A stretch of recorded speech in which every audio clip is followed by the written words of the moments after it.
Quantas vezes está numa igreja, numa missa, o seu desafio está na mesma missa, não é assim? E você teve que passar por ele para levar a sua oferta. Você olha para a cara dele e fala, não é assim? A nossa vida precisa ser uma vida que é a imagem e semelhança de Deus. Todos nós temos a capacidade de sermos diferentes. Todos nós temos a capacidade de amar, de perdoar, de passar por cima das desavenças. Porque Deus nos deu o Espírito Santo. É Ele que nos fortalece nesse sentido. Então, muitas vezes, esse poder que nós temos, que é o Espírito Santo de Deus, para quê? Para nos livrar das armadilhas do inimigo. Nós temos isso, mas só nós deixamos ser levados pelo mal, deixamos ser levados pela maldade. Isso vai nos afastando de Deus. E quando nós nos afastamos de Deus, olha, tudo aquilo que Deus criou para nós desmorona. Aí eu entro na primeira leitura de hoje. Você está vendo um profeta diante de um homem repartindo um manto em 10 pedaços. Mas que manto é esse repartido em 10 pedaços? O que eu vou fazer com o manto repartido em 10 pedaços? Para a gente entender essa história, Salomão, o rei amado por Deus, o homem sábio, inteligência inabalável, um grande rei. Mesmo Salomão tendo essa sabedoria divina, ele não conseguiu transformar o coração das pessoas. Interessante isso. Nem Jesus conseguiu. Não é assim? Nem Salomão, muito menos. Isso aqui simboliza o reino fragmentado, dividido em 10 partes. Uma figura, Salomão simbolizando Davi, e os outros 9 pedaços distribuídos. Aquele povo foi dividido por falta da desobediência a Deus, por falta do amor, por falta da unidade, por falta da comunhão. Tudo que está dividido é enfraquecido. E nós cristãos somos às vezes divididos pela falta de amor, de perdão, de unidade, de comunhão e fraternidade. Uma família dividida acaba, não é assim? Qualquer coisa dividida enfraquece. O Senhor está dizendo, Salomão não conseguiu manter a unidade do meu povo. Muito triste isso. Porque tem pessoas dentro da igreja que ainda continuam vivendo a divisão. Mas como, padre? Isso é impossível. São os famosos cabeça dura. Estamos vivendo a divisão onde a Eucaristia representa a comunhão, a unidade, a fraternidade, o amor. E nós nos alimentamos desse corpo, desse sangue, para que a gente possa produzir unidade, amor, comunhão, fraternidade. Essa Eucaristia nos faz produzir isso, não desunião, não divisão. E o que mais a gente encontra no nosso meio é isso. Você acha que Deus está alegre com isso? Ele é até triste, porque Deus fala, ama o teu próximo, perdoa o teu próximo, viva a unidade, viva o amor, viva a fraternidade, é assim? Suportai-vos uns aos outros, enfim, Jesus vai falar tudo. Mas cadê a nossa força de vontade de colocar em prática o que Deus nos interpela? E por isso a gente vê tantas divisões aí. Mas eu costumo dizer, a pessoa reza, mas está dividida. A pessoa reza, mas não consegue perdoar. A pessoa reza, mas não consegue ter unidade. A pessoa está na igreja, olha, mas é uma carne de pescoço, vou dizer para você. Difícil. A igreja é para nos tornarmos humanos, dócil ao Espírito, para que a gente possa olhar para o outro, sorrir, entender o outro, mesmo sorrir, para onde ver as suas complicações, porque nós somos assim. Nós somos homens e mulheres complicativos. É ou não é? Fala para mim. Porque uma hora você está rindo, outra hora você está com aquela cara de maracujá de gaveta. Não é verdade? Uma hora você está abraçando, outra hora não, chega perto. Não é assim? Outra hora você está sorrindo, só está aquela cara, que só Deus sabe. Nós somos complicadinhos demais, né? Mas por que então nós somos assim? Porque a gente não deixou Deus transformar. A gente não deixou Deus moldar o nosso pensamento, o nosso agir, o nosso falar. E o inimigo utiliza disso para ser negociado. Aonde tem fraqueza, o inimigo age. Porque o inimigo nem burro e nem bobo de enfrentar alguém que está forte. Ele vai perder.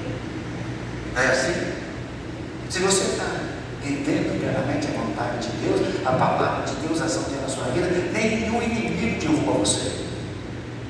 Você pode ter vergonha ou mas quebrar jamais.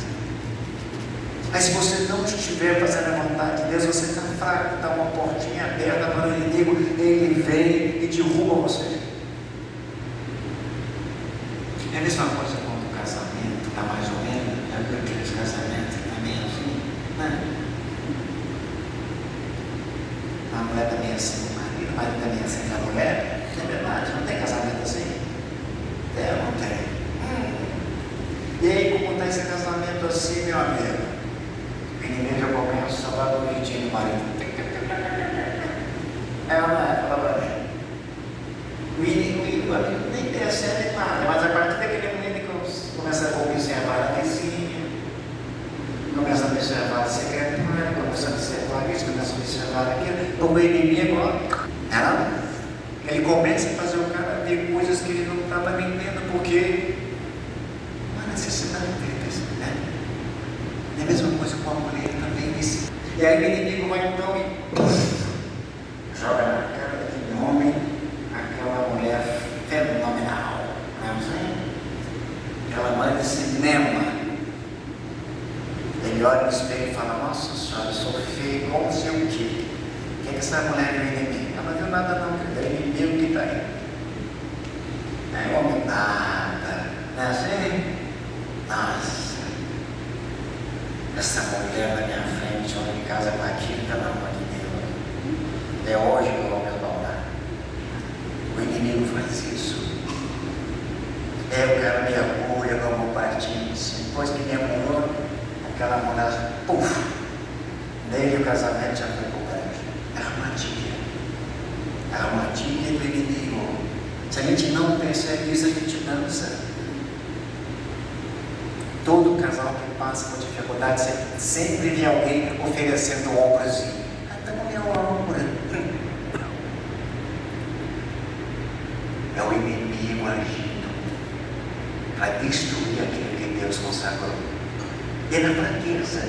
E qual é a fraqueza? A briga, a desavença, a falta de perdão no casamento, a falta de unidade, a falta de entendimento. Isso tudo é alimento para o inimigo, para ele chegar e destruir tudo. Aqui aconteceu a mesma coisa. Aquele povo fraquejou na fé, não fez a vontade de Deus, não colocou em prática a sua vontade, o reino foi dividido. Tudo foi dividido. Para mostrar o quanto Deus nos ama. A gente precisa entender isso. A igreja é um lugar de unidade, comunhão e fraternidade. Não é desavença, não é briga. Aqui nós aprendemos a amar uns aos outros, não é assim? Aprendemos a colocar em prática o perdão que cada vez está mais escasso no meio de nós, não é verdade? O entendimento do outro que está cada vez mais difícil. E o inimigo utiliza tudo isso para fraquejar você na fé. E aí você aceita que é uma maravilha. E daqui a pouco você está fora da igreja, você não está rezando mais, você não está indo mais na mesa. Você sabe onde você está? Nos inimigos da vida. Meteu o pé na jaca. É assim? Não só mete o pé na jaca, mas mete o pé no inferno também. Ele não é um pé só não, vai meter os dois nela. O inimigo vai bater palma. mais um. A gente precisa estar esperto. Quando nós começamos a caminhar sobre a lei de Deus, olha, a tentação chega, mas chega juntinho. Viu? Como fez com Jesus. Jesus acabou de sair das águas do batismo, o diabo chegou, olha, com toda a força, já tentando o homem. Foi 40 dias e 40 noites, sem cessar. Para desanimar Jesus na mesma hora. É mesmo modo quando você começa na igreja. Você começa a caminhar na igreja, a alegria da mata, louvando, cantando, né assim?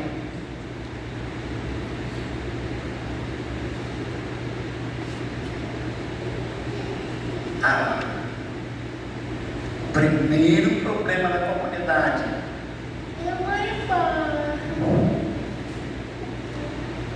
Eu não quero saber mais daquela então. É assim? Primeiro sim que você está para Deus, ele mesmo chega a saber mesmo se sim ou se verdadeiro. É assim que acontece conosco.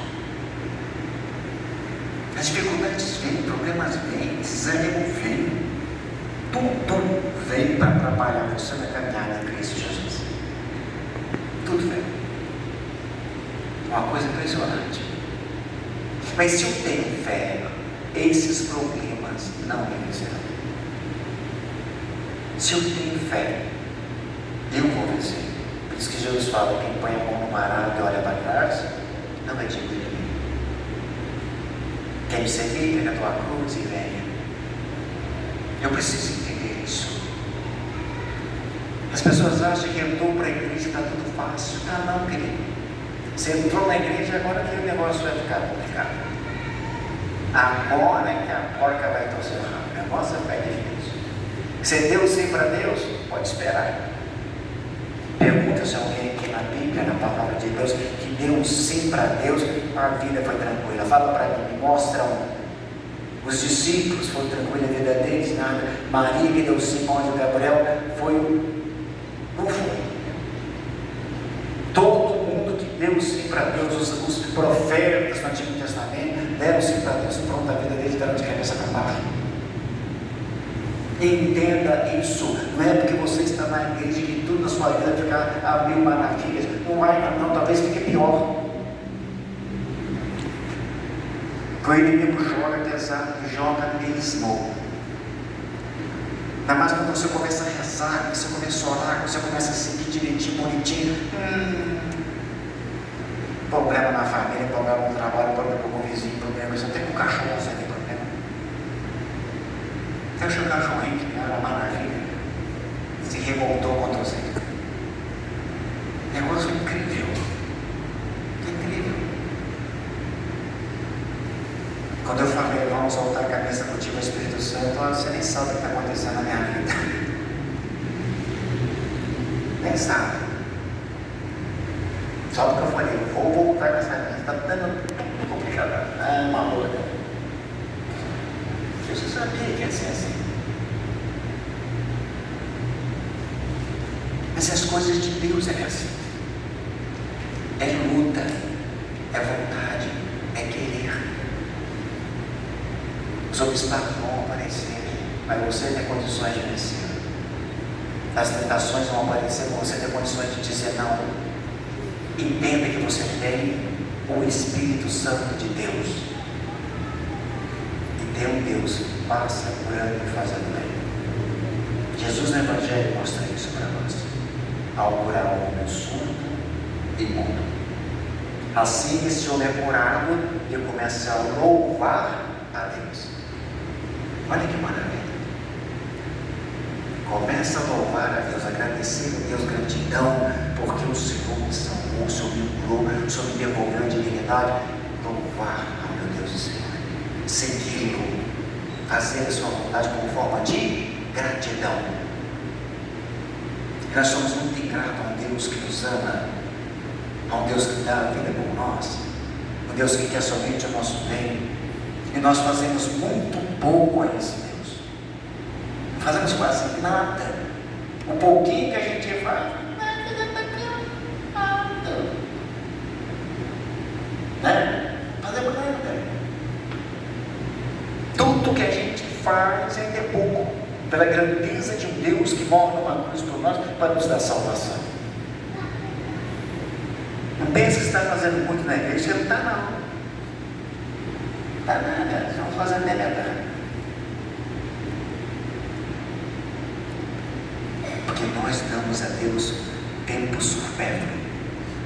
Não terá esse tempo aqui, ao invés de ficar fazendo isso para Deus. Mas quando você precisa optar entre uma coisa e outra coisa para Deus, a primeira coisa que você faz é o quê? É dizer não para as coisas de Deus. Dizer não para as coisas de Deus. Recebi muitos comentários hoje. Padre, eu não vou na missa votiva hoje, porque olha, meu marido resolveu, a gente vai para a praia.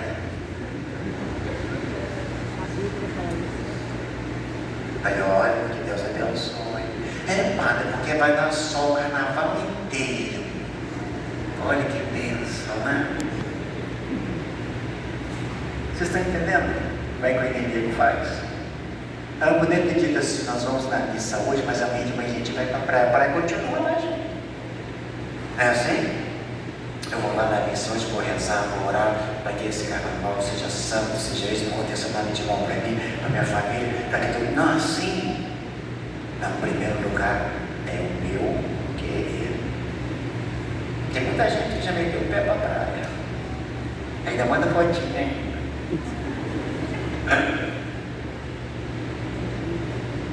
Então, em primeiro lugar, para muita gente, nas coisas do mundo, não nas coisas de Deus.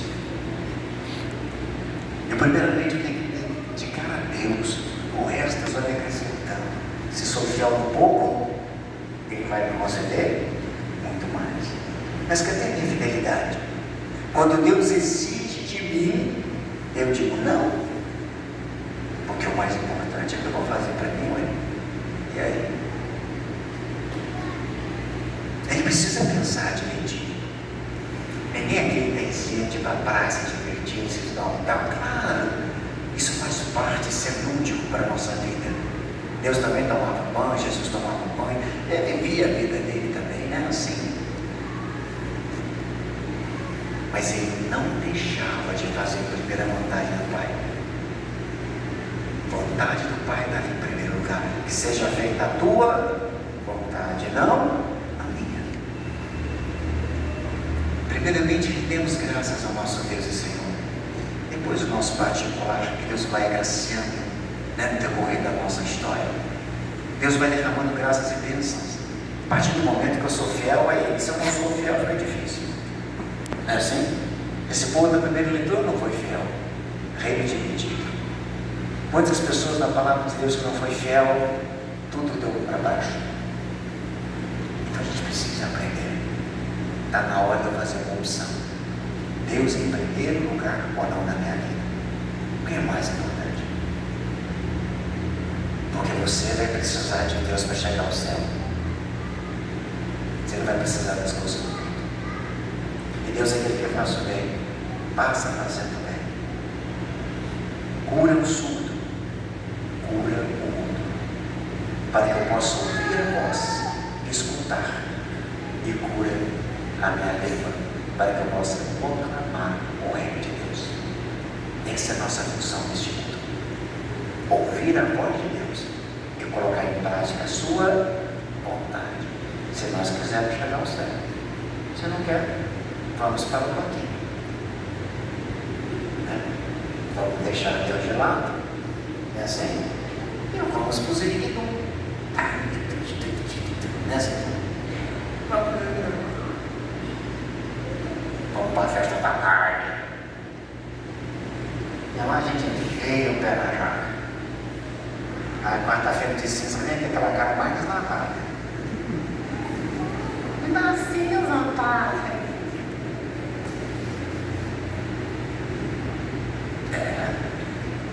É assim que a gente encara o mundo. Eu não estou dizendo que você não deve pôr na carnaval, não. Não estou falando isso. Porque na minha época, carnaval era santo, vai dizer, né? Não tinha tanta coisa no dele, tinha isso, essas poucas vergonhas que a gente viu hoje, né? Na minha época era assim. A fantasia era aquela de palhaço, aquela coisa toda, não via nem o tornozelo da gente. Agora essa não, se você vê, até um duro de Rebouças. Tem mais alguma coisa outra. Você bobear. É tudo e mais um pouco. A pessoa vai para carnaval, mas mais pior do que é aviadão. É aviadão, pelo menos tinha um negócio na porta na frente e atrás, outro nem tem mais nada. Tá difícil. É assim que para carnaval? Não, gente. Carnaval é alegria. É você saber ser santo onde você estiver. Qualquer lugar que você esteja, seja santo. Brinque como cristão que és. Não como o mundo quer que você brinque. Dê testemunho, né? De brincar o carnaval sem. Vou falar uma coisa que nós não fica complicado. Né? Se a gente descer um nível tão baixo, é assim? O cristão ele sabe se comportar em qualquer ambiente que ele estiver. Isso é santidade. Isso é ser cristão. Isso é brincar com sabedoria. Depois que termina o carnaval, fala, olha, porque o carnaval santo, bonito, alegre, Deus sempre na minha presença. A gente precisa aprender.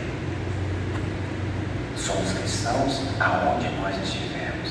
E o comportamento ele tem que ser em qualquer lugar. Porque qualquer lugar que você estiver, agora tem um celular te filmando. Tá bom? Onde você está, tem gente tirando foto sua. Eu tenho 300 milhões de fotos por aí, tudo é lugar que eu vou que tira foto aqui. Outro dia eu entrei no banheiro para fazer as minhas necessidades, e olhando por dentro. Tem um celular aqui, tem um mandar aqui. Porque é assim agora. Daqui a pouco ele tira foto de você, vai tomar um banho, é uma luta. Né? Então, cuidado com o testemunho de vida que você vai dar. Que as pessoas estão espreitas, né? Tira foto, tira ali, posta e acabou. Então, nosso testemunho de cristão, seja onde estiver, sejamos coerentes, sejamos sábios, né? Sejamos inteligentes. É isso que Deus quer, que a gente viva isso. Então, pule o carnaval, mas pule na santidade, pule sabendo quem você é, para que essas pessoas possam ver e perceber que aquela pessoa está alegre. Mas ela está alegre em Cristo. E se você não quer outro tipo de carnaval, amanhã está aí. Né? Eu amanhã vamos pular, cantar, brincar com Cristo Jesus. A gente precisa aprender a ser feliz. Mas uma felicidade que permaneça na nossa vida. Não uma felicidade passageira e depois a tristeza vem em seguida. É assim que a gente fica sendo pessoa feliz. A felicidade para estar conosco sempre. O que adianta você ficar feliz 5 minutos e o resto da vida a infelicidade que está por aí? Deus quer transformar. Ele transforma, basta a gente querer. Amém? Amém. Olhando aí para o seu irmão, teu irmão que está ao seu lado, diz aí para ele, para ela: vamos enviar a conversão ou não vamos? Fala para o seu irmão, fala para a sua irmã: vamos enviar a conversão ou vamos? É essa conversão Deus quer para a nossa vida. Então eu convido você a ficar de pé. E vamos juntos clamar o Espírito Santo de Deus. Pedir para que o Espírito Santo de Deus que habita em nós seja o nosso guia, seja o nosso sustentáculo, seja a nossa fé. Que o Espírito Santo de Deus nos faça ouvir a voz de Deus, o clamor de Deus, a sua interpelação. Que o Espírito Santo de Deus faça eu dizer palavras sábias para edificar, para transformar e para levar Deus ao coração de quem precisa e necessita. Que o Espírito Santo de Deus hoje molde todo o meu viver. Que Ele cure as minhas feridas. Que Ele me liberte dos vícios que me levam ao erro, à maldade, aos caminhos errados. Que o Espírito Santo de Deus renova todas as coisas no meu ser, para que eu possa ser imagem e semelhança de Deus aonde eu estiver. Por isso eu convido você, meu querido irmão, minha querida irmã, clame o Espírito Santo de Deus sobre você, sobre a sua vida, sobre a sua história, sobre a sua enfermidade, tudo aquilo que tem tirado você do caminho do Senhor, que você clama agora, Espírito Santo de Deus, pedindo cura e a libertação na sua vida. Nesse momento você vai orar por você, apresentar a sua vida, as suas dificuldades, os seus medos, as suas angústias, a sua insegurança, apresentar ao Senhor a sua humanidade e pedir: Senhor Jesus, renova todas as coisas na minha vida. Volta o seu olhar para mim.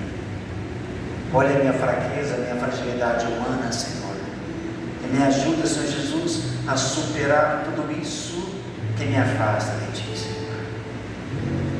Por isso eu te peço agora, Senhor Jesus, envia o Teu Espírito Santo sobre mim, sobre a minha vida, sobre o Teu coração, Senhor Jesus, que muitas vezes se encontra chagado, triste, cabisbaixo e abatido. Esse coração que muitas vezes ainda retém muitos sentimentos negativos. Aqui estou, Senhor Jesus, abrindo meu coração para Ti, Senhor, para que o Senhor possa renovar, curar e libertar. Peço o Espírito Santo de Deus sobre a sua vida, sobre o momento que você está passando hoje, pois somente você sabe como está a sua vida. Então apresenta a sua vida hoje ao Senhor e peça: vem, Espírito Santo de Deus, vem, Espírito Santo de Deus, vem, Espírito Santo.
Vai tocar esses corações que trazem cicatrizes profundas de relacionamentos que não deram certo. Toca, Senhor Jesus, nesses corações, Senhor Jesus, quem vai guardar muita mágoa, rancor e ressentimento. Toca, Senhor Jesus. Cura, Senhor Jesus, esses corações que trazem enfermidades físicas, enfermidades espirituais, Senhor Jesus. Nós te pedimos, toca, cura e liberta, Senhor.